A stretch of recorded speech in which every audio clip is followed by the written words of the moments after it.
Assalamualaikum warahmatullahi wabarakatuh, dan selamat siang bagi teman-teman semua. Perkenalkan, nama saya Afiat Rasidi dengan NIM 2311376. Saya berasal dari Institut Pertanian Istiqor Yogyakarta, jurusan Agroteknologi, minat SPKS. Hari ini saya akan memaparkan materi dengan judul pemanfaatan drone untuk mendeteksi penyakit pada perkebunan kelapa sawit.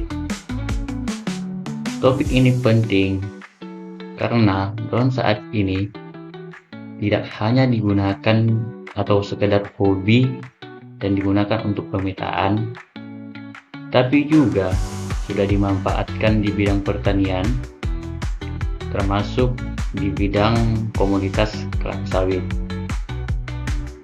Seperti kita ketahui, kelapa sawit menjadi sumber utama minyak nabati di Indonesia. Tetapi produksinya sering terhambat karena penyakit.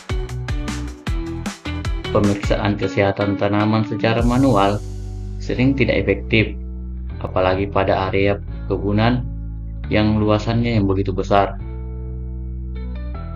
Dengan teknologi drone, deteksi bisa dilakukan lebih cepat dan mencakup area yang lebih besar dalam waktu singkat. Nah, disinilah drone hadir sebagai solusi. Teknologi ini memungkinkan pemantauan yang cepat, efisien, dan akurat. Selanjutnya, saya akan menjelaskan mengenai peran drone dalam mendeteksi penyakit. Di sini terdapat 3 poin. Yang pertama, drone dapat menggunakan kamera multispektral atau NDVI. Kamera multispektral ini dapat merekam spektrum cahaya termasuk inframerah dekat atau NIR. Lalu, dianalisis menggunakan NDVI untuk menilai kesehatan dan kerapatan tanamannya. Nilai NDVI yang tinggi menandakan vegetasi lebih sehat dan aktif berfotosintesis. Drone juga dapat mendeteksi gejala stres tanaman dari perubahan warna daun dan pada pertumbuhannya. Kemudian, pada poin yang kedua, drone dapat memetakan lokasi tanaman yang terserang penyakit, di mana area yang terserang penyakit dapat dipetakan melalui citra udara sehingga penyebaran penyakit lebih mudah dipantau dan dikendalikan. Terus, poin yang ketiga, data yang dihasilkan bisa dianalisis untuk menentukan tingkat keparahan serangan, dapat menunjukkan luas dan parahnya penyakit, sehingga memudahkan penentuan tindakan pengendaliannya. Selanjutnya, saya akan membahas mengenai keuntungan pemanfaatan drone. Di sini terdapat 3 poin mengenai manfaat dari drone ini. Yang pertama itu penghematan waktu, yang dimana drone dapat menghemat waktu karena mampu memantau atau memetakan area perkebunan yang begitu luasnya hanya dalam hitungan menit saja, dibandingkan dengan metode manual yang dapat membutuhkan waktu yang lama, bahkan sampai berhari-hari. Poin yang kedua, drone ini memiliki akurasi yang tinggi karena mampu menghasilkan citra detail dan presisi sehingga memudahkan identifikasi penyakit pada tanaman secara tepat.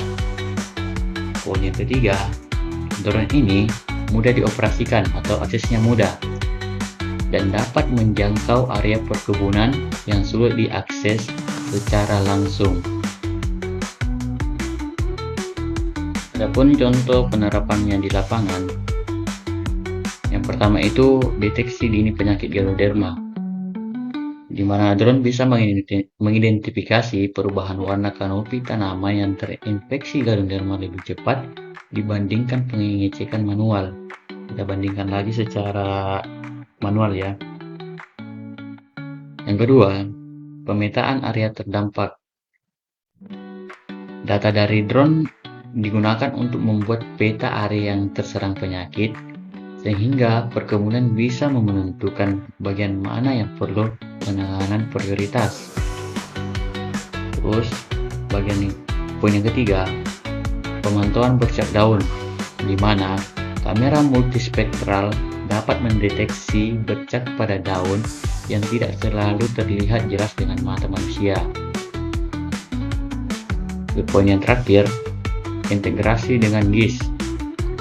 Hasil pemetaan drone dapat digabungkan dengan sistem informasi geografis atau sering kita singkat dengan GIS untuk pengelolaan perkebunan yang lebih terarah dan berbasis data. Jadi, dapat kita simpulkan bahwa drone merupakan teknologi modern yang sangat bermanfaat dalam mendeteksi penyakit pada tanaman kelapa sawit. Teknologi ini memungkinkan deteksi dini, pemetaan area terdampak, dan mendukung strategi pengendalian penyakit yang lebih tepat sasaran. Dengan demikian, pemanfaatan drone dapat membantu meningkatkan efisiensi, efektivitas, dan produktivitas di perkebunan kelapa sawit. Sekian dari saya, terima kasih atas perhatiannya. Assalamualaikum warahmatullahi wabarakatuh.